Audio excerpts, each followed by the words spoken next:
And I want to send a message of gratitude and thanks to the solidarity that we have received from every corner of our country, from our colleagues to our neighbors. We are grateful for your solidarity, your encouragement, and your support in the face of the most recent xenophobic, bigoted remarks from the occupant of our White House. I will always refer to him as the occupant, as he is only occupying space. He does not embody the grace, the empathy, the compassion, the integrity that that office requires and that the American people deserve. That being said, I encourage the American people and all of us in this room and beyond to not take the bait. This is a disruptive distraction from the issues of care, concern, and consequence to the American people. That we were sent here with a decisive mandate from our constituents to work on. Everything from reducing the cost of prescription drugs, to addressing our affordable housing crisis, to ensuring that the American people have more than health insurance, but health care.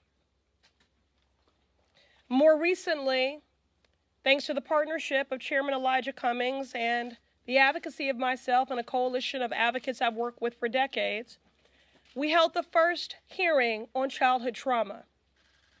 And in sitting in that hearing, as we heard about the many manifestations and iterations of childhood trauma, in the wake of the public health crisis and epidemic that is gun violence, in the wake of PTSD, in the wake of those battling substance abuse disorder and a host of other things, it was impossible not to think of the trauma that is being inflicted upon children every day at our border.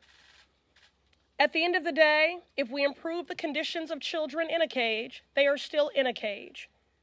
And we are viscerally, vigorously, and fundamentally opposed to the criminalizing, the vilifying, the mass detention and deportation of migrant families who are simply doing what is their legal human right, and that is to seek asylum in the tradition of who we say we are as a country, a beacon of light and hope and of refuge. This is simply a disruption and a distraction from the callous, chaotic, and corrupt culture of this administration all the way down. We want to get back to the business of the American people and why we were sent here, reducing the cost of prescription drugs, addressing the public health crisis and epidemic that is gun violence, addressing the racial wealth gap, and yes, making sure that families stay together. I also would like to just underscore the fact that despite the occupant of the White House attempts to marginalize us and to silence us, please know that we are more than 4 people. We ran on a mandate to advocate for and to represent those ignored, left out, and left behind. Our squad is big. Our squad includes any person committed to building a more equitable and just world. And that is the work that we want to get back to.